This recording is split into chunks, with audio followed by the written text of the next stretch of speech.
آن عالم به این زن میگه من شما را از قرآن و سنت دلیل بیارم یا از قول امام ابو حنیفه؟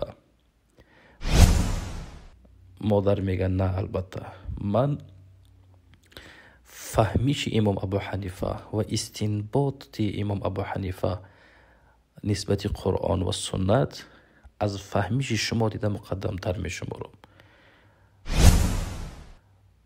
این مادر در حقیقت نزد این شیخ آمد تا که درس بگیرد، مسئله را بگیم پاسخ بگیرد، اما به این شیخ درس دادن.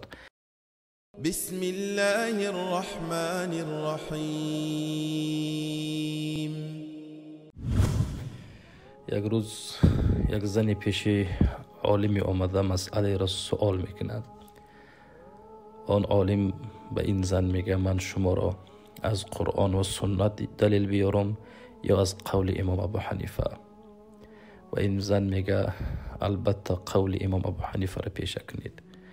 و مرد در تعجب میغلطه و میگه من شما را قرآن و سنت میگم، شما قول امام ابو حنیفه میگی.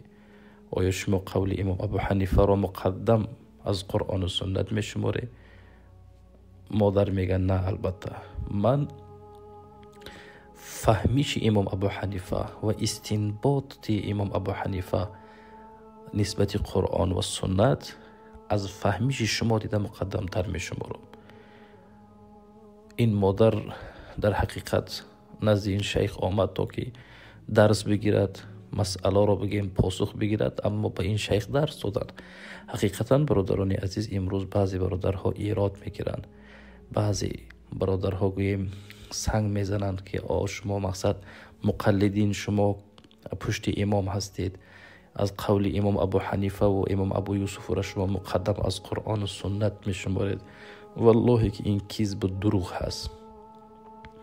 مقلدین فهمیش امام ابو حنیفه رحمت الله علیه که حضرت تابعین بودند، حضرت مجتهد مطلق بودند و شاگردای ایشان هم مجتهد مطلق بودند. اونها وقتی که یک آیت قرآن را اون زیلی که اونها میفهمیدن و از اونجا استنباط ادله میکردن، کدام مردم معاصر این کار کرده میتواند؟ ما البته وقتی که نسبت خود را به مذهب میدیم، ما به فهمیش اون حضرت ها میگیم، با علم اون حضرت ها که این مسائل ها را برای ما درست کرده و فهموندن، نه اینکه فکر شخصی ایشان ها باشد. الله خیر تو برادران عزیز.